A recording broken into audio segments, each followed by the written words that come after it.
Hello everyone, welcome back to my channel. Drama के starting में हमें गुवेन को दिखाया जाता है जो कि हमारी कहानी का मेन हीरो है। गुवेन का एक बिजनेस होता है जिसे मैं बता तो नहीं सकती, लेकिन स्क्रीन में आप देख सकते हैं। मे नाम की एक लड़की आती है जो कहने लगी ये तुमने कैसा प्रोडक्ट दे दिया। जब इसे कल रात यूज कर रही थी तो इससे इलेक्ट्रिसिटी लीकेज होने लगा। ये कहने लगी और मुझे मेरे पूरे के पूरे 2 लाख रुपए वापस चाहिए। गुवेन कहता है मुझे देखकर क्या तुम्हें लग रहा है कि मेरे पास 2 लाख होंगे। मे कहती वो तुम्हारी प्रॉब्लम है, मेरी नहीं। मुझे 3 दिन के अंदर 2 लाख रुपए वापस चाहिए। अगर तुम नहीं दिए तो मैं तुम्हें पूरी तरीके से बर्बाद कर दूंगी। उसके जाने के बाद उस प्रोडक्ट को चेक करने लगा जहाँ सच में इलेक्ट्रिसिटी लीक हो रहा है। इस प्रोडक्ट का यही तो प्रॉब्लम है, मुझे इससे छुटकारा पाना है। वो जल्दी जल्दी सारे सामान को उठा करके एक बॉल में रखता है। हमें एशियन टाइम का सीन दिखाया जाता है जहाँ वॉर की वजह से काफी लोगों की मौत हो रही थी। उसके बाद हमें दैसन राजवंश की महारानी को दिखाया जाए। महारानी का नाम रोयन होता है। रानी के डॉक्टर का नाम होता है तुआन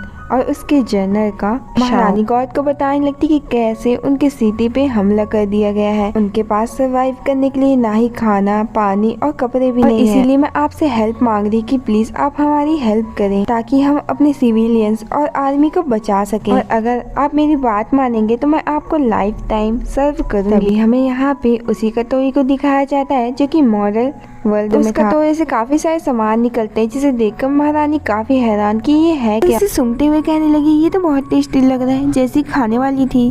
तभी जनरल शाह उसे रोककर कहती कि ये अजीब चीज आप नहीं खा सकते और अगर आपको कुछ हो जाएगा महारानी तो हमारी कंट्री का क्या होगा, इसलिए आपकी जगह इसे मैं खाऊंगी। ये बोलकर शाह उसे खाने के बाद शाह को गर्मी और काफी ज्यादा चक्कर आ रही होती है। डॉक्टर तुआन उसे सुनकर कहती है इसकी खुशबू तो वाइन की जैसी लगी कि अगर इसे हम थोड़ा खाएंगे तो हमारी बॉडी में उतनी गर्मी नहीं होगी। रानी यहाँ पे कैंडी भी देखने लगती है जिसे देखकर तुआन कहती है हमें इसे गिफ्ट दिया है तो इसमें भी कुछ मैजिक होगा, सबसे पहले मैं इसे इस्तेमाल करूँ। उसे खाने के बाद कहती है ये पॉप कैंडी बहुत ज्यादा ठंडा है। महारानी काफी हैरान होकर कहती है क्या इस दुनिया में ऐसी भी मैजिकल चीज है। तुआन कहती है महारानी मानती हूँ कि इन चीजों का यूज करके हम कुछ टाइम तक ठंड से बच सकते, लेकिन हम बिना कपड़ों के ज्यादा टाइम ठंड से नहीं बच सकते। इसलिए वो भगवान से प्रार्थना करने लगते हैं कि हमारे लोगों को ठंड से बचने के लिए कुछ कपड़े चाहिए। हमें गुवेन को दिखाया जाता है जो कि स्टोर में आए हुए सारे कपड़ों को देख रहा होता है। कहता है कि उन्होंने ये कैसा कपड़ा भेज दिया, मुझे इसे वापस कराना होगा। वो कपड़ों को उसी कटोरी के पास फेंक कर वहाँ से चला जाता है। हमें दायून राजवंश का सीन दिखाया जाता है जहाँ वो कपड़े टेलीपोर्ट होकर आगे देखकर तुआन कहती कि भगवान हमारी बात मान रहे हैं, जिससे अब महारानी भी भगवान को थैंक यू करती है। यहाँ पर वो सारे लोग कपड़े को देखकर कहते हैं कि ये कितना मुलायम है, ये कपड़े इतने छोटे हैं, हम इन्हें पहनेंगे कैसे। जनरल शाह एक कपड़े देते हुए कहती है महारानी ये आपके ऊपर ज्यादा अच्छा लगेगा। कुछ टाइम बाद हमें जनरल शाह और डॉक्टर तुआन को दिखाया जाता है जो कि कपड़े चेंज करके आ चुके हैं। तुआन कहती है कि ये ड्रेस बहुत ज्यादा छोटी है। शाह कहती है नहीं ये ड्रेस तुम पे अच्छी लग रही है।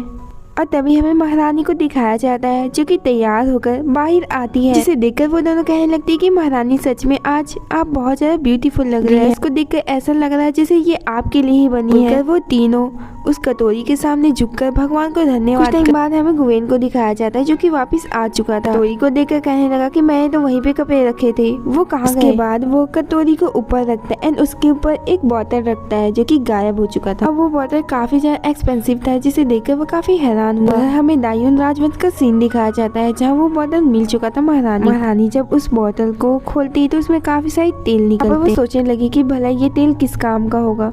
तभी जनरल शाह कहती है बारिश के मौसम में हमारे वेपन में जंग लग जाते हैं, शायद इसीलिए इसे गिफ्ट दिया है ताकि हमारे वेपन पे जंग ना लगे।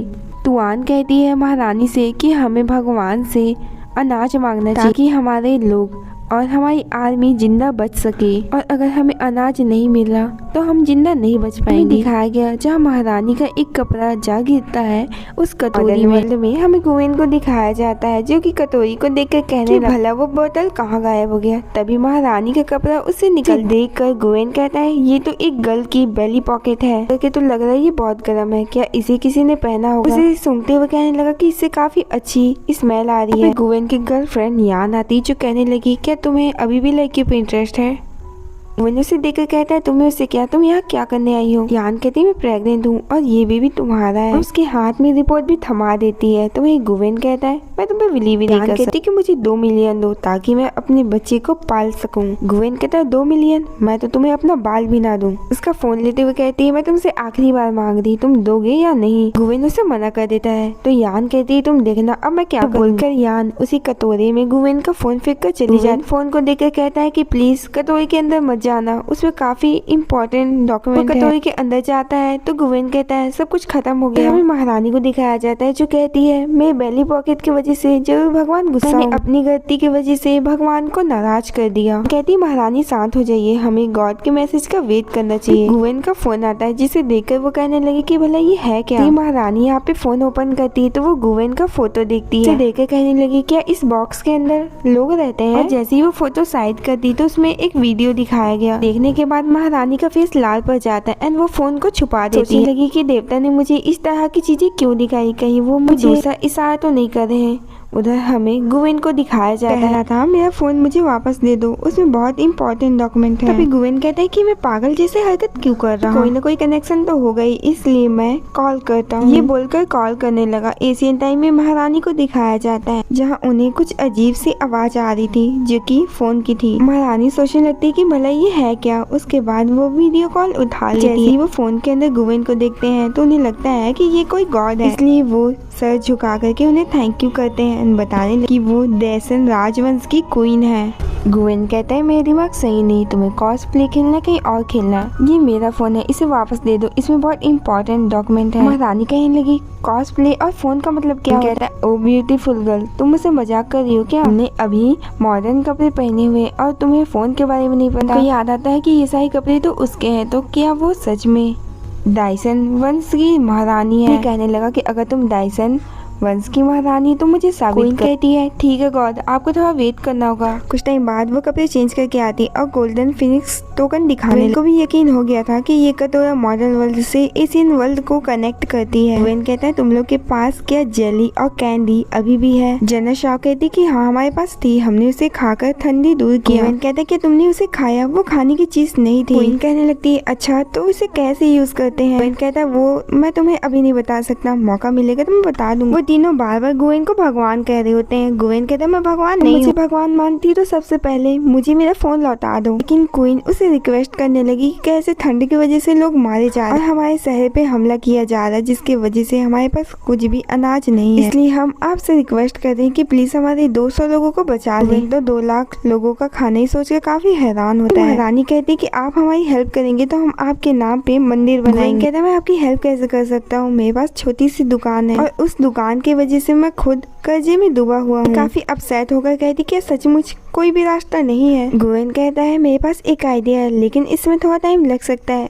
और जैसे ही कुछ कहने वाला था तभी फोन ऑफ हो जाता है, इसलिए वो मैसेज लिखता है कि अगर तुम डायसन राजवंश से हो तो मुझे कुछ एंटिक के सामान दो। ये लेटर मिलता है तो वो कहती है कि गॉड हमारी हेल्प के लिए रेडी है लेकिन उन्हें कुछ एंटिक के सामान चाहिए। शाह कहती है कि भगवान तो बहुत पावरफुल होते हैं तो वो इन सारी चीजों को क्या करेंगे? भगवान कहती अच्छे से सोच लो, क्या पता गॉड हमारी परीक्षा ले रहे हैं, हमारे लिए जरूरी है अपनी कंट्री को बचाना ना कि एंटिक के सामान। के बाद वो सारे पुराने सामान लेकर के आ जाते हैं एंड गुवेन को भेजने लगे। गुवेन इन सारी सामानों को देखकर काफी खुश होता है एंड उसे बिलीव हो गया था कि ये पॉट सच में देसन राजवंश से कनेक्टेड है। तभी वो यहाँ पे महारानी का फिनिक्स टोकन देखता है। कहता है पहले तो मैं महारानी को एक लेटर भेजूंगा, उसके बाद इन सारी चीजों को बेच दूंगा। महारानी को लेटर भेजकर सोचने लगता है कि मुझे इन सारी चीजों को कहाँ बेचना चाहिए। उसे याद आता है कि मैं इन सारी चीजों में काफी इंटरेस्टेड है तो वो मुझे कोई ना कोई आइडिया बताएगी। उसके बाद गुवेन मे के पास जाकर कहने लगता है कि मेरे पास एक बिजनेस है, मेरे पास बहुत कॉन्टेक्ट है, तो क्या मुझे तुम किसी एंटिक लीडर से मिलवा सकती? उसकी बातों पे बिल्कुल भी यकीन नहीं कर रही थी एंड कह रही तुम्हारे प्रोडक्ट की वजह से मैं पहले परेशानी में हूँ, मुझे और परेशान मत करो। कहता मुझे माफ कर दो, इसमें मेरी गलती नहीं थी, वो कंपनी वाली की। अगर तुम इस एंटिक को बेचने में मेरी हेल्प करोगी तो मैं तुम्हें 2 मिलियन पैसे दूंगा। ठीक है लेकिन अगर तुम झूठ बोल रहे तो मैं तुम्हें मार डालूंगी। मैं उसे एक फेमस एंटिक रिसर्चर के पास लेकर आ जा। अब गुवेन यहाँ पे जैसे ही एक कटोरी उसे दिखाता है वो कहने लगा कि ये तुम्हें कहाँ से मिली? कि डायसन राजवंश का है। और 1000 साल पहले ही उस वंश का खात्मा हो चुका था। वो कहता है कि मैं तुमसे ये कटोरा खरीदना चाहता और मैं तुम्हें $1 बिलियन दूंगा। तो गुवेन काफी खुश होता है और उसे बेचने के लिए रेडी हो जाता है। एक बात गुवेन कहता है कि आप मुझे डायसन राजवंश के बारे में कुछ बता सकते हैं। बताता है कि मुझे भी उतना नहीं पता, लेकिन डायसन राजवंश की राजकुमारी इस राज की क्वीन बनी थी, लेकिन उसके अंकल बिल्कुल भी खुश नहीं थे एंड इसीलिए वो रोएन को मारना चाहते थे। उसके अंकल की वजह से ही 2 लाख लोगों ने अपनी जान दे दी। रानी को भी एलिस ने जिंदा पकड़ लिया था एंड कई दिनों के बाद उन्हें भी मौत के घाट उतार दिया। कहते हैं कि इस बुक में डायसन फैमिली के बारे में बहुत कुछ बताया गया है, इसीलिए वो ये बुक गुवेन को दे देते हैं। अब बाहर आने के बाद गुवेन सोचता है कि मुझे जल्दी से महारानी की हेल्प करनी चाहिए। उधर हमें महारानी को दिखाया जाता है जिसके पास एलिस आ चुका था। महारानी के खिलाफ सभी लोगों को भड़काने की कोशिश कर रहा होता है कि तुम क्वीन बनने के लायक नहीं हो, तुम्हें ये राजगद्दी हमें सौंप देनी चाहिए। अब यहाँ पर क्वीन कहती है कि तुम परेशान मत हो, मैं 3 दिनों के बाद अपने प्रजा को खाना और कपड़ा दूंगी। सोचने लगा क्या सच में तुम 2 लाख लोगों का खाना और कपड़ा दे सकती हो? ऐसा नहीं कर पाई तो तुम्हें राजगद्दी छोड़कर मुझसे शादी करनी होगी। महारानी भी कहती है ठीक है। तो एलिस कहता है ठीक है, मैं भी देखने के लिए तैयार हूँ कि 3 दिनों के बाद कि तुम 2 लाख लोगों को खाना और कपड़े कैसे दोगी। ये बोलकर सारे लोगों को लेकर चला जाता है। शाह महारानी से कहती है कि एलिस आपको परेशान करने की कोशिश कर रहा था। महारानी कहती है कि उसके परेशान करने से कुछ नहीं होता, मुझे विश्वास है कि भगवान हमारा हेल्प करेंगे। हमें गुवेन को दिखाया जाता है जो कि घर वापस आ चुका था। घर में उसकी गर्लफ्रेंड यान होती है जो कि उसे सिड्यूस करने की कोशिश कर रही थी। वो गुवेन को सिड्यूस करके पैसे ले सके, लेकिन गुवेन पहले यहाँ सीसीटीवी कैमरा देख लेता है और इसीलिए यान भी अब उससे कुछ भी नहीं कहती है और चुपचाप यहाँ से चली जाती है। तभी गुवेन को कॉल आता है। सीन कट होता है एंड हमें एशियन टाइम का सीन दिखाया जाता है जहाँ डॉक्टर तो यान बताती है कि एलिस काफ़ी सारे लोगों को लेकर के बाहर आ चुका है। एलिस कहता है कि 3 दिन हो चुके हैं, तुमने अभी तक किसी को खाना और कपड़े नहीं दिए। रानी कहने लगती है कि भूलो मत कि अभी 1 दिन पूरा नहीं हुआ है। एलिस कहता है ठीक है, अगरबत्ती जलने तक हम थोड़ा और इंतजार कर लेते हैं। जहाँ एक बच्ची की भूख की वजह से जान जाने लगी थी। अब ये देखकर सारे लोग काफ़ी गुस्सा होते हैं और क्वीन पे हमला कर देते हैं और क्वीन को फोर्स भी करने लग जाते हैं अपनी राजगद्दी छोड़ने के लिए। तभी हम देखते हैं जहाँ पूरी तरीके से अगरबत्ती बुझने वाली होती है। अब रानी को भी लगता है कि कोई भी खाना नहीं आने वाला। जैसे ही वो साइन करने वाली थी तभी डॉक्टर तुआन आकर बताती है कि खाने और कपड़े सब आ चुके हैं। कहता है अगर ऐसी बात है तो मुझे दिखाओ, मैं तुम पे कैसे बिलीव करूं। जैसे ही वो खाना और कपड़े दिखाते हैं, बाकी सभी लोग थे वो बहुत ज़्यादा खुश होते हैं, लेकिन एलिस वो बहुत ही ज़्यादा दुखी हो जाता है कि इस बार तो तुम बच गए, लेकिन नेक्स्ट बार मैं तुम्हें बचने नहीं दूंगा। तो महारानी कहती है तुम्हें कौन यहाँ से जाने के लिए जनरल शाह अपनी तलवार लेकर आती है एंड एलिस को मार देती है। यहाँ पे एलिस के फादर आ जाते हैं जो कि महारानी पे गुस्सा करते हुए कहने लगे कि मैं तुम्हें अब बर्बाद कर दूंगा। उधर हमें गुवेन को दिखाया जाता है जिसके पास मे आती एंड बताने लगी कि तुम्हारे पास बहुत ज़्यादा डायसन राजवंश के एंटीक है तो तुम्हें नीलामी में जाकर उसे बेचना चाहिए। कहती कि मैं तुम्हें ये भी गारंटी दे सकती हूँ कि जो कुछ भी तुम वहाँ बेचोगी उससे तुम्हें काफ़ी ज़्यादा प्रॉफिट होगा। इसीलिए वो उन सारी चीज़ों को बेचने के लिए नीलामी में भी जाने के लिए तैयार हो जाता है। का सीन दिखाया जाता है जहाँ महारानी को काफ़ी सारे सैनिटरी पैड गुवेन भेजता है। इसलिए करता था ताकि महारानी एंड बाकी लड़कियों को कोई भी प्रॉब्लम ना हो। महारानी जनरल शाह से कहती कि बाकी लड़कियों को ये सैनिटरी पैड दे दो और उन्हें बताओ कि इसका यूज़ कैसे करना है। महारानी दुआन के अंकल को दिखाया जाता है। आंटी कहती कि अगर तुम्हें राजगद्दी की लालसा नहीं होती तो आज हमारा बेटा एलिस जिंदा होता। एक आदमी आकर के अंकल को बताता है कि सभी लोग अब महारानी को पसंद करने लगे हैं। कहता है परेशान मत होइए, मेरे पास एक आइडिया है जिससे हम क्वीन से रिवेंज ले सकते हैं। तो उधर हमें क्वीन को दिखाया जाता है जो कि गुवेन का फोटो देखकर काफी ज्यादा हैप्पी हो रही है। वहाँ पे तुआन और शाह आते हैं जो कि काफी परेशान लग रहे थे। क्वीन कहती है क्या हो गया है? बेहतर होगा महारानी कि आप खुद जाकर के सब कुछ देखें। हमें दिखाया जाता है जहाँ सिटी में एक बीमारी काफी ज्यादा तेजी से फैल रही थी और इस बीमारी से काफी सारे लोगों की जान भी चली गई थी। महारानी के अंकल आकर कहते हैं कि मेरे बेटे को तो मार दिया और बाकी लोगों को जहर देकर मारना चाहिए, जो कि ये सुनकर कहने लगे क्या खाने में जहर था। महारानी कहती है भगवान ने इन अनाज को मुझे दिया है तो इसमें जहर कैसे हो सकता है। बाकी लोग कहने लगते हैं क्या सच में इस दुनिया में भगवान भी है। अंकल कहते हैं कि अगर इस दुनिया में भगवान है तो तुम हम लोगों को क्यों नहीं दिखाती, और अगर तुम हमें नहीं दिखा सकती तो जिन्हें पॉइजन दिया गया है उन्हें ठीक कर दो। हमें गुवेन को दिखाया जाता है जिसे आधी रात क्वीन का मैसेज आता है।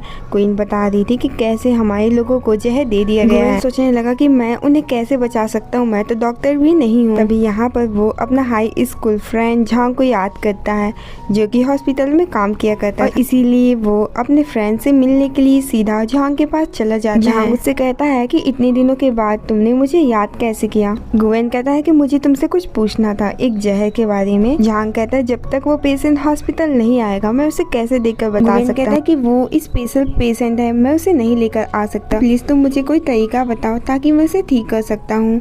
झांग से गुवेन कहता है कि यहाँ पे एक कंपनी आई है जो कि जहर की दवा बनाने में काम करती है, और जो लोग जहर से मारे गए हैं वो वापस से जिंदा भी हो सकते हैं।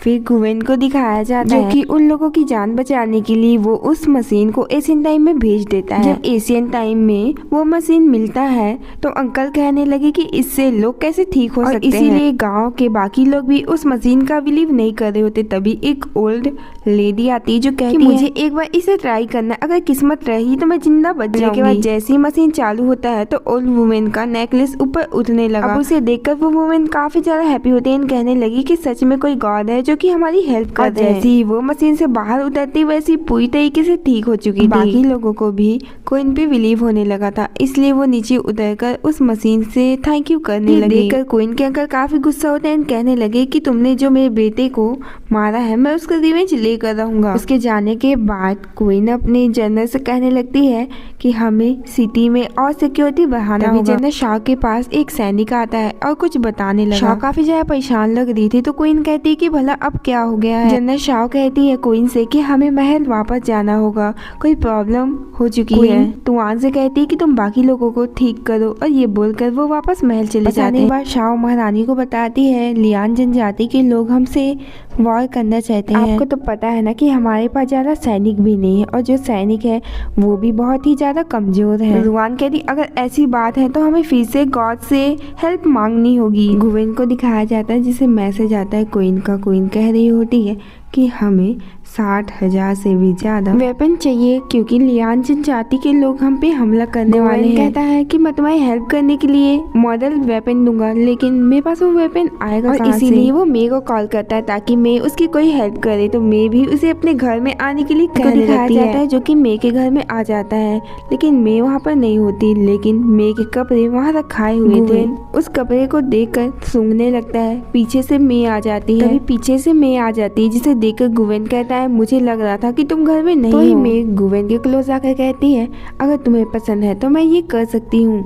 तो वही गुवेन कहता है मे मुझे तुमसे कुछ पूछना था, यानी कि मुझे वेपन डीलर से बात करना है। मे बताती है कि हुआन नाम का एक वेपन डीलर है जो कि नीलामी में हमें मिलेगा, वहाँ जाकर के अपनी किस्मत आजमा सकते हो। गुवेन कहता है मैंने सुना कि नीलामी में वही लोग जा सकते हैं जिन्हें इनविटेशन मिला हो। कि ये देखो मुझे 2 इनविटेशन मिले हैं। गुवेन मे के कंधे पे हाथ रखता है जिसकी वजह से मे को दर्द होने लगा। कि मे के कंधे पे निशान होते हैं क्योंकि उसका हस्बैंड उसे मारा पीटा करता है बिकॉज कि वो किसी और वुमेन से लव करता है, इसलिए वो मे को परेशान करता है ताकि मे उसे पैसे देती रहे। इसीलिए मे ने काफी सारे लोगों से पैसे लिए हैं लेकिन वो अभी तक उन्हें वापस नहीं कर पाई। भी कह देता है तुम परेशान मत हो, मैं नीलामी में जाऊंगा और तुम्हारी हेल्प ये सुनकर काफी ज्यादा हैप्पी होती है एंड गुवेन को किस करने के लिए उसके क्लोज आने लगी। तभी गुवेन उसे रोक देता है। मे कहती तुम मुझे लाइक नहीं, लेकिन गुवेन उस सवाल का जवाब नहीं देता एंड कहता है कि हम एक साथ नीलामी में जाएंगे। मे भी हाँ करती है। को दिखाया जाता है जो कि देसन फैमिली के सारे सामान लेकर के एक आदमी के पास आ जाता है। ये सब देखकर काफी ज्यादा खुश होता है एंड कहने लगा कि अगर तुम चाहो तो इन सारी चीजों को नीलामी में बेच सकते हो। बोलने के बाद वो डॉक्यूमेंट लेने चला जाता है। यहाँ पर गुवेन और मैं काफी खुश हो रही थी। तभी हमें यहाँ पे यान और उसके बॉयफ्रेंड को दिखाया जाता है जो कि इस नीलामी में आए होते हैं और यहाँ पर यान का जो बॉयफ्रेंड था वो मे का हस्बैंड होता है, जो कि मे को काफी बुरी बुरी बातें बोलने लगा। वहीं यान भी गुवेन के बारे में काफी ज्यादा बेकार बेकार चीजें बोल रही थी, जिससे गुवेन को भी काफी गुस्सा आता है। जैसे ही उनकी फाइट होने वाली थी तभी वो आदमी डॉक्यूमेंट लेकर यहाँ पर आ जाता है। आदमी उन दोनों का फाइट शांत कराकर कहता है गुवेन से कि अगर तुम उन सारी एंटिक के सामान को बेचना चाहते हो तो इसमें साइन करो। गुवेन साइन करता है एंड वो आदमी चला जाता है। तो यान कहने लगी गुवेन तुम यहाँ पे नीलामी के लिए आए हो, बता सकते हो कि तुम्हारे पास कौन सा एंटिक का सामान है, कहीं तुम अपने उन प्रोडक्ट को तो बेचने यहाँ नहीं आए हो। हस्बैंड कहता है क्या तुम अपने आप को शर्मिंदा करने के लिए यहाँ आए हो। यान कह रही होती है मैं तुम्हें बता दूं भी यहाँ पे प्राचीन एंटिक की चीजों की नीलामी के लिए यहाँ आया है। गुवेन उन्हें चुप कराकर वहाँ से चला जाता है। जैसे नीलामी स्टार्ट होती है तो वहाँ पर वही वेपन डीलर आता है, जिसे देखकर गुवेन उसे हेलो करता है, लेकिन वो आदमी गुवेन को इग्नोर करके वहाँ से चला जाता है। ये देखकर मे का हस्बैंड उसका और भी ज्यादा मजाक उड़ाने लगा। टाइम के बाद नीलामी भी स्टार्ट हो जाती है, जहाँ सबसे पहले देसन राजवंश का ब्रेसलेट बिकना था। देसन राजवंश का नाम सुनकर ये सब काफी ज्यादा हैरान थे और उसे लेने के लिए सब पैसे देने के लिए तैयार हो जाते। लेकिन यहाँ पे $3 मिलियन में वेपन डीलर उसे खरीद लेता है। वो डीलर उठकर कहता है कि देसन राजवंश के जितने भी प्राचीन वस्तुएं हैं वो सब मैं खरीदना चाहता हूँ। एक आदमी बताता है कि अगर आप उसे खरीदना चाहते हैं तो आपको उनकी ऑनर से बात करनी होगी। यहाँ पर यान और उसका बॉयफ्रेंड काफी ज्यादा खुश होते हैं कि अब वो काफी ज्यादा अमीर हो जाएंगे। लेकिन जैसे ही वो लोग गुवेन का नाम लेते हैं तो वो दोनों काफी ज्यादा हैरान होने के बाद वेपन डीलर गुवेन के पास जाता है। गुवेन भी उन सारी चीजों को बेचने के लिए हाँ कर देता है एंड वो अब फ्रेंड बन चुके थे। गुवेन मे को भी 7 से 8 बिलियन डॉलर देता है, जिसे देखकर मे भी काफी ज्यादा खुश हो जाती है। तभी यान का बॉयफ्रेंड ये सब देखकर काफी ज्यादा जेलस हुआ एंड कहने लगा कि मेरे पास देसन वंश का सबसे ज्यादा कीमती और महत्वपूर्ण सामान है, ये क्वीन का फिनिक्स टोकन है। वेपन डीलर को इस बारे में पता चला तो वो काफी ज्यादा हैरान हो जाता है। एक गर्ल कहती कि मैंने इस टोकन के बारे में सुना था, ये राजवंश के खत्म होने के बाद अचानक ही गायब हो गया था। डीलर कहता है कि तुम इस टोकन के बदले कितने पैसे चाहते हो, तो वो कहता है कि कम से कम 10 मिलियन। वेपन डीलर कहता है ठीक है मैं तुम्हें 10 मिलियन दूंगा, लेकिन मुझे वो टोकन चाहिए। कहता है उसके पास जो फिनिक्स टोकन है वो नकली है, असली टोकन मेरे पास है। अगर आपको मेरे पे बिलीव नहीं तो आप किसी को रिसर्च करने के लिए यहाँ बुला सकते हैं। तो वेपन डीलर भी ऐसे ही करता है। वहाँ पे एक आदमी आता है जो कि उन दोनों फिनिक्स टोकन को देखने लगा और गुवेन का टोकन को वो देखकर कहता है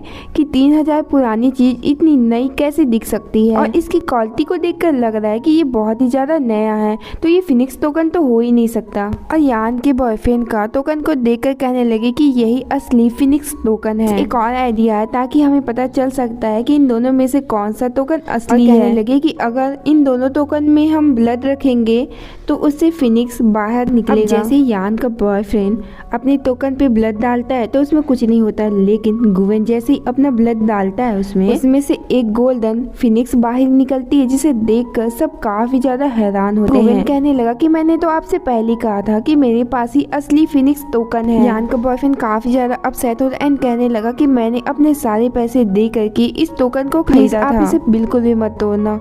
लेकिन वो जैसे ही टोकन तोड़ते हैं वैसे ही बॉयफ्रेंड के मुंह से ब्लड आता है एंड वो वहीं पे बेहोश हो जाता है। वेपन डीलर गुवेन से कहने लगता है कि तुम जितना पैसा चाहते हो वो मैं तुम्हें दे सकता हूँ, लेकिन फिनिक्स टोकन मुझे चाहिए। गुवेन कहता है कि नहीं मैं इसे नहीं बेचना चाहता। पैसे का नाम सुन करके यान भी गुवेन के पास आ जाती है एंड उसे बेबी कहने तुम्हें इसे बेच देना चाहिए ताकि हम बहुत ज्यादा रिच हो जाए, लेकिन वो बेचने के लिए सीधा ही मना कर देता है और कहने लगा वेपन डीलर मुझे आपसे कुछ बात करनी है। उधर हमें महारानी को दिखाया जाता है, जिसे एक महारानी में बताने लगती है कि भगवान अब हमारी हेल्प करने के लिए तैयार है। हमें लियान जनजाति के लोगों को दिखाया जाता है जिसके पास महारानी के अंकल आते हैं। महारानी के अंकल को देख करके लियान जनजाति के लोग काफी ज्यादा गुस्सा करते हैं। जैसे लियान जनजाति के लोगों को ये पता चलता है कि महारानी के अंकल उसे मारने और हेल्प करने के लिए आए हैं तो वो भी काफी ज्यादा खुश होते हैं।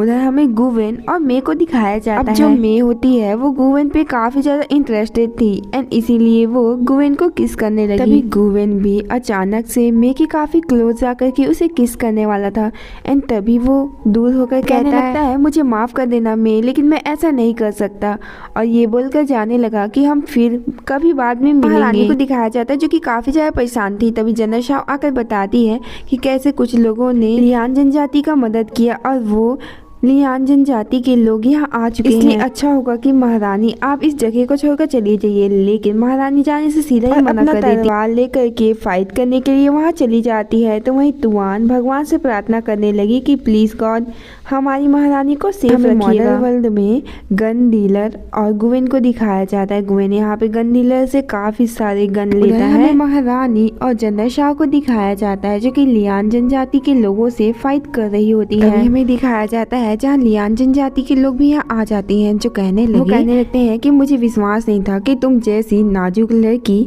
ऐसी फाइट कर सकती है, और अपनी सेना से कहने लगा कि जो भी इस क्वीन को मारेगा मैं उसे इनाम दूंगा। तभी हमें यहाँ पे तोयान को दिखाया जाता है जो कि मशीन गन लेकर यहाँ आ चुकी थी एंड सभी लोगों को मार डालती के बाद तोयान कहती है कि गॉड ने हमें सारे हथियार दे दिए हैं। लियान जनजाति के सरदार को दिखाया जाता है जिसके पास एक आदमी आकर के बताता है कि कैसे महारानी यहाँ आ चुकी है, कि हमारे जो लोग वहाँ गए थे उन सभी को महारानी ने मार दिया।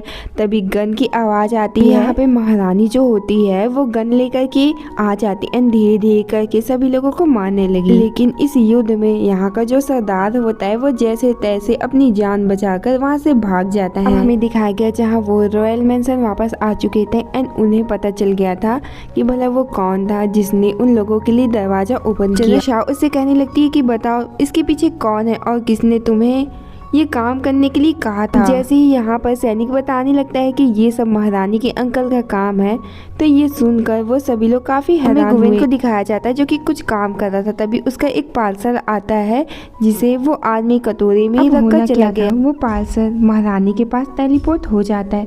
तो वही गुवेन सोचने लगता है ये तो न्यू पार्सल था जो कि महारानी के पास चला गया, वो क्या ही सोचेंगे मेरे बारे में। ये पार्सल मिल जाता है एंड वो जैसे ही ओपन करती है तो उसमें से एक पिंक कलर का चाबुक निकलता है जिसे देखकर वो कहने लगी कि भला ये क्या काम आता होगा। उसमें मोमबत्ती भी होता है जिसे देखकर वो कहने लगी कि इससे काफी अच्छा स्मेल आ रहा है। उसे देख करके जनरल शाह कहती है भगवान चाहते हैं कि हम उस आदमी को कोरे मारे जिसने हमारी सिटी को बर्बाद करने की कोशिश की। महारानी भी कहती हाँ तुम सही कह रही, अगर भगवान चाहते हैं कि हमें उसे मारना है तो हम उसे मारेंगे। दिखाया जाता है जहाँ वो उस आदमी को बांध करके उसी कोरे से मारने लगते हैं। यहाँ पे वो उन्हें काफी ज्यादा मारते हुए से सवाल पूछे थे लेकिन वो कुछ भी जवाब नहीं दे रहा होता है, इसलिए जनरल मोमबत्ती जला करके उसके सामने रख देती ताकि वो सारी सच्चाई बता सके, लेकिन फिर भी वो अभी कुछ नहीं कह रहा होता है। जैसे ही वो मोमबत्ती पिघला करके उसके बॉडी में गिराने लगी, लेकिन उस आदमी को इसका भी कोई फर्क नहीं पड़ रहा था बल्कि उसे काफी अच्छा लग रहा होता है। उसे मारना बंद कर देती तो वो कहने लगता है कि तुम मुझे मारना बंद क्यों कर दी, मुझे मारो। महारानी कहने लगती है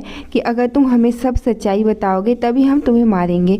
तो वो सारी सच्चाई बता देता है। को दिखाया जाता है जो कि काफी ज्यादा परेशान था एंड सोचने लगा कि भला मैं महारानी को कैसे बताऊं कि उस कोरे का और मोमबत्ती का क्या यूज करते हैं। महारानी के फ्यूचर में पता चल गया कि उस मोमबत्ती और कोरे का क्या यूज करते हैं तो वो मुझसे बहुत ज्यादा गुस्सा होंगी, इसीलिए वो बताने लगता है कि कोरे और मोमबत्ती का क्या यूज है। उधर महारानी जब ये मैसेज पढ़ती है उसका फेस पूरा लाल हो जाता है जिसे देखकर तुआन कहने लगती है शायद महारानी से गॉड ने कुछ शर्मीली बात कही है एंड इसीलिए वो ब्लश कर रही है। महारानी काफी ज्यादा गुस्सा होती है एंड उन दोनों के हाथ में जो कुछ भी था वो सब ले लेती है। वो दोनों चले जाते हैं तो महारानी सोचने लगी क्या गॉड अभी भी मुझ पे इशारा कर रहे हैं। हमें गुवेन को दिखाया जाता है जो कि देसन राजवंश के किताब को पढ़ रहा था। तो उधर हमें महारानी को दिखाया जाता है जिसने सभी को एक राज बैठक में बुलाने के लिए कहा था। जो यहाँ पर आए होते वो सोचने लगे कि भला ऐसा क्या हो गया है जो महारानी ने हमें राज बैठक के लिए बुलाया है।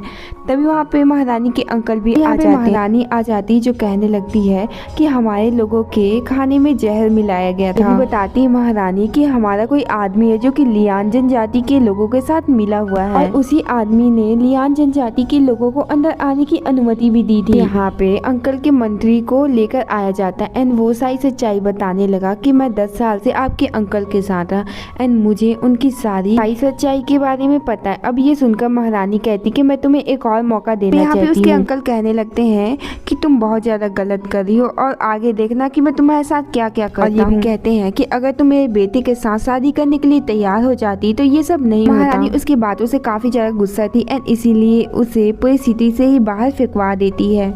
उधर हमें गुवेन को दिखाया जाता है जो कि अभी भी बुक पढ़ रहा था एंड उसे पता चलता है जो असली में क्वीन को मारकर राजगद्दी लेता है उसका नाम मिस्टर हैंग था, जो कि महारानी के सेकंड अंकल और यान फैमिली के राजा थे। को दिखाया जाता है जिसके पास एक आदमी आकर के क्वीन की सारी बात बताता है। मिस्टर हैंग कहता है जितना आसान हमें लग रहा था उतना आसान है नहीं क्वीन को दिखाना। मिस्टर हैंग कहते हैं मैंने सुना है कि क्वीन के पीछे कोई भगवान है जो उसकी हेल्प कर रहा है। 2 लाख लोगों का खाना, दवाई और कपड़े, यहाँ तक कि उनसे फाइट करने के लिए उनके पास काफी सारे वेपन भी मिले हैं।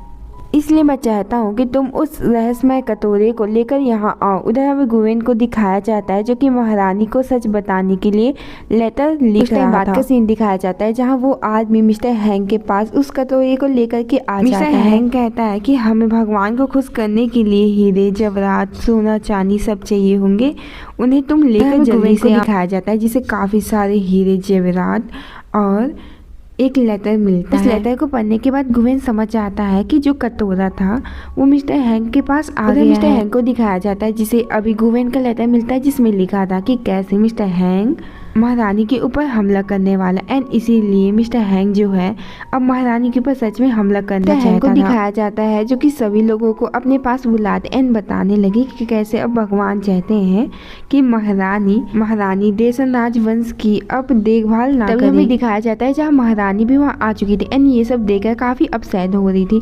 लेकिन मिस्टर हैंग कहते हैं कि मेरे पास एक सबूत है कि भगवान हमारी बातों को मान रहे हैं। तभी वो उस कटोरे में एक लेटर रखता है जो कि टेलीपोर्ट हो करके गुवेन के पास चला जाता है। गुवेन को दिखाया जाता है जो कि उस लेटर को देखकर काफी ज्यादा गुस्सा होता है। तभी एक डिलीवरी मैन आता है एंड उसे पार्सल देते हुए कहता है कि ये जो चीज है ये थोड़ी खुजली करती है। को देखकर गुवेन काफी ज्यादा खुश होता है एंड वो सबसे पहले एक लेटर भेजता है रानी को। वो लेटर मिलता है जिससे रानी भी बहुत ही ज्यादा दुखी होती है कि भगवान अब उसकी दुश्मनों की साइड है। तो उधर गुवेन को दिखाया जाता है जो कि उस खुजली वाले पाउडर को पूरे ही कटोरे में डाल देता है एंड काफी ज्यादा खुश होने लगा। जैसे वो पाउडर टेलीपोर्ट हो करके यहाँ आता है एंड इस पाउडर की वजह से सभी लोगों को काफी ज्यादा खुजली होने लगती है कि महारानी भी खुश होने लगती है कि भगवान ने सबक सिखाने के लिए उनके साथ ऐसा किया। यहाँ के जो लोग होते हैं वो मिस्टर हैंग के ऊपर काफी गुस्सा करते हैं एंड उसे यहाँ से जाने के लिए कहने लगे। गुवेन यहाँ पे एक लेटर लिखकर कहता है कि अगर कोई भी महारानी को परेशान करने की कोशिश किया तो मैं उसके साथ ऐसे ही करूँगा एंड सोचने लगा कि पता नहीं महारानी कैसी दिखती होगी और क्या पता मैं उनसे मिल पाऊंगा या नहीं। को दिखाया जाता है जो कि उस लेटर को पढ़ के काफी ज्यादा खुश थी एंड इसीलिए वो मिस्टर हैंग और उसके बेटे को सजा देती है क्योंकि अब महारानी को सब कुछ पता चल गया था एंड इसीलिए वो उन दोनों को मारने की सजा देती है। हमें तुआन, महारानी और जनरल शाह को दिखाया जाता है। तभी एक सैनिक आकर बताता है को जब कैपिटल लेकर जा रहे थे तो वो सारे सैनिकों को मार कर वहाँ से भाग जाते। महारानी कहती है कि जल्दी जाओ और उन्हें ढूंढ कर वहीं मार डालना। उधर हमें मिस्टर हैंग को दिखाया जाता है जिसे लियान जनजाति के लोग पकड़ लेते हैं, लेकिन उसके पीछे पीछे शाह भी आ रही थी। शाह को देख कर के उन्हें लगने लगता है कि वो उसे मारने आ रही है एंड तभी गलती से वो मिस्टर हैंग के बेटे को मार डालते हैं एंड मिस्टर हैंग को अपने साथ लेकर चले जाते हैं। सरदार के पास उसे लेकर आता है तो सरदार कहने लगा कि मुझे इन जैसे लोगों की जरूरत है, इन्हें मार डालो। मिस्टर हैंग उस सरदार को बताने लगते हैं कि कैसे महारानी के पीछे एक भगवान है जो कि उनकी हेल्प कर रहे हैं। अगर हम जैसे तैसे करके महारानी को मार दें तो हम देशन राजवंश में कब्जा भी कर सकते हैं एंड मैं अपने बेटे को जिंदा भी कर सकता हूँ भगवान की हेल्प से। उधर हमें गुवेन को दिखाया जाता है जिसे मे को कॉल आता है एंड कहती है कि मैंने तुम्हारे लिए एक ड्रेस भेजा है, प्लीज तुम उसे पहनकर मेरे लिए एक फोटो क्लिक करके भेजो। अब गुवेन का वो काम था इसलिए वो जा करके उस ड्रेस को पहन लेता है। वो अपने फोन से फोटो क्लिक करने की कोशिश करता है लेकिन मिस्टेकली वो कटोरी में गिर जाता है और सोचने लगा क्या मैं टेलीपोर्ट नहीं होगा, लेकिन तभी वो टेलीपोर्ट होकर के एशियन वर्ल्ड में आ जाता है। वो सोचने लगता है कि ये मैं कहाँ आ गया, कहीं मैं सच में देशन राजवंश में तो नहीं आ गया। तभी हमें शाओ की आवाज़ सुनाई दी। महारानी को बता रही होती है कि कैसे वो मिस्टर हैंग को पकड़ने में नाकामयाब हो चुके हैं। आवाज़ सुनने के बाद गुवेन महारानी के बिस्तर के नीचे छुप जाता है। महारानी का सर दर्द हो रहा होता है, इसलिए वो शाओ से कहती है कि तुम यहाँ से चली जाओ, थोड़ी देर के लिए मुझे आराम करना है। एंड जैसे वो अपने बेड पे जाती है तो तभी उसे लगने लगा कि उसके बिस्तर में कोई है। एंड जैसे ही यहाँ पे शाओ और तुआन आते हैं, देखने के बाद गुवेन भी बाहर आ जाता है एंड कहने लगता है कि मुझे मत मारो। कहने लगती है तुम गॉड हो है ना, मैंने तुम्हें फोटो में देखा था। तो गुवेन को भी याद आता है जब वो वीडियो कॉल किया था तो यही लड़की वीडियो कॉल में दिख रही थी। अब उन्हें जैसे ही पता चलता है कि गुवेन भगवान है, इसलिए सभी लोग उसके सामने सर झुकाने लगते हैं। तभी जनरल गुवेन से रिक्वेस्ट करती कि प्लीज हमारे लोगों को बचा लो, उनकी जान खतरे में है। गुवेन कहने लगा कि भला मैं तुम्हारी कैसे हेल्प करूंगा, लेकिन फिर वो हेल्प करने के लिए मान जाता है। कहता है कि मैं तुमसे प्रॉमिस तो नहीं कर सकता कि ये सब ठीक होगा या नहीं, लेकिन मैं इसे ठीक करने की कोशिश कर सकता हूँ। गुवेन कहता है देखो मैं इन कपड़ों में तो वहाँ नहीं जा सकता, इसलिए अच्छा होगा कि तुम मेरे लिए दूसरे कपड़े लेकर आओ। बाद का सीन दिखाया जाता है जहाँ गुवेन भी अपना ड्रेस चेंज कर लिया था एंड कहने लगता है कि मैंने तुम्हें रॉन भेजा था, वो कहाँ है? तो जनरल और तुआन कहने लगते हैं रॉन किसे कहते हैं? तो वो कहता है कि मैंने तुम्हें एक लोहे का पक्षी भेजा था, है ना, जिसमें 2 पंख थे, जाकर के उसे मेरे लिए लेकर आओ। यहाँ पे रॉन की हेल्प से देखने लगता है कि लियान फैमिली के जो लोग थे वो कहाँ हैं। पे गुवेन तुआन से कहता है कि इसे देख करके जो कुछ भी तुम्हें दिखे वो तुम्हें जनरल शाओ को बताना है। बोलने के बाद वो खुद ही महारानी के साथ उन लोगों से डील करने के लिए चला जाता है। महारानी के साथ गुवेन को देखकर मिस्टर हैंग कहने लगते हैं कि तुम हो कौन और तुम महारानी के साथ क्या कर रहे हैं, और मैंने तो तुम्हें पहली बार इस सिटी में देखा है कि अगर तुम मुझे राजगद्दी और वो कटोरा नहीं दोगी तो मैं तुम्हारे सारे लोगों को मार दूंगा। गुवेन कहने लगता है दे दो। महारानी उसे मैजिकल कटोरा देती है तो वो लियान जनजाति के लोगों को उस कटोरे को दे देता है। मिस्टर हैंग कहने लगते हैं कि अच्छा होगा कि हमें इस कटोरे को तोड़ देना चाहिए, लेकिन यहाँ पर जो आदमी था वो समझ कहने लगता है इसका मतलब तुम ही असली भगवान हो, है ना, इसलिए सबसे पहले हम तुम्हें ही मारेंगे। कहती है कि तुम्हें कोई गलतफहमी हुई होगी क्योंकि ये मेरा हस्बैंड है एंड हम शादी करने वाले हैं। तो वहीं पे गुवेन कहता है तुम्हें थोड़े पास आकर के तो दिखाओ, मैं तुम्हें सबको मार डालूंगा। पास आने लगते हैं, वैसे शाओ और तुआन उन सभी को गोली से मार डालते हैं। यहाँ पे जितने भी लोग थे वो सभी लोग गुवेन को अपना भगवान मानने लगे थे। यहाँ पर महारानी रुआन जो होती है वो गुवेन से शादी करेगी एंड बस इसी सीन को दिखा करके इस ड्रामा की भी हैप्पी एंडिंग हो जाती है।